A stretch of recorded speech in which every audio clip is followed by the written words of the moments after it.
સુરત માર્ગ અને મકાન વિભાગની બે જવાબદાર વૃત્તિ જોવા મળી। કડોદરા કિમ રોડ પહોળો કરવા માટે ખોદકામ કરવામાં આવ્યું। રોડની સાઇડ ખોદીને કામગીરી ચઢાવી ખોરંભે। ખોદાયેલા રસ્તાથી અકસ્માતમાં વધારો થયો છે। ઉપસરપંચે તાકીદે કામગીરી કરવાની માંગ કરી છે। માર્ગ અને મકાન વિભાગ સામે બેદરકારીના આક્ષેપો કર્યા। કામગીરી પૂર્ણ કરવા કડોદરા ગ્રામજનોએ માંગ કરી। ન્યાય નહીં મળે તો આંદોલનની ચીમકી ઉચ્ચારી।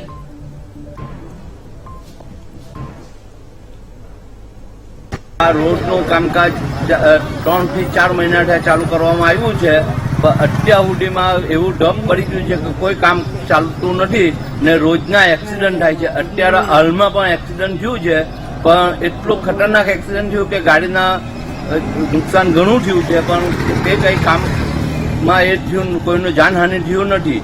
તો હું હવે કોઈ જાનહાનિની રાહ જોવાની છે। આપણે આ વેઠ ઉતારી છે। આ પીડબ્લ્યુના અધિકારીઓ, કોન્ટ્રાક્ટરો એ લોકોએ આવીને ખાડા ખોદીને ચાલ્યા ગયા। હવે એમાં રોજના એક્સિડન્ટ થાય છે। તો ડેપ્યુટી સરપંચે તાકીદે કામ કરવાની માંગ કરી છે। માર્ગ અને મકાન વિભાગ સામે બેદરકારીના આક્ષેપો કરવામાં આવ્યા છે। કામગીરી પૂર્ણ કરવા કડોદરા ગ્રામજનોએ માંગ કરી છે। ગ્રામજનોની માંગ છે કે જે કામગીરી ખોરંભે ચડી છે એ કામગીરીને તાત્કાલિક પૂરી કરવામાં આવે, કારણ કે અકસ્માતની ઘટનાઓ દિવસે ને દિવસે વધી રહી છે।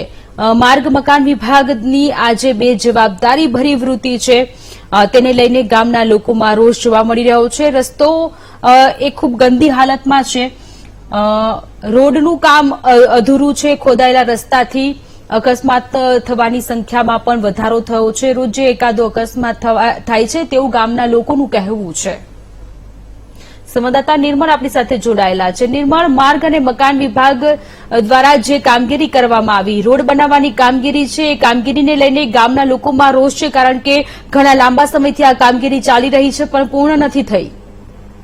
હા, ચોક્કસથી ગત રોજ માંગરોળના જે શાહગામ આવેલું છે ત્યાં એક માર્ગ અને મકાન વિભાગ દ્વારા પુલિયાનું કામ કરવામાં આવ્યું હતું। પુલનું કામ તો પૂર્ણ થઈ ગયું હતું, પરંતુ તેની આજુબાજુ જે રોડ બનાવવાનો હોય છે એ રોડનું કામ બાકી રાખ્યું હતું અને કોન્ટ્રાક્ટર ફક્ત કપચી નાખીને ભાગી ગયો હતો, જેના કારણે ગ્રામજનો હેરાન પરેશાન થઈ ગયા હતા।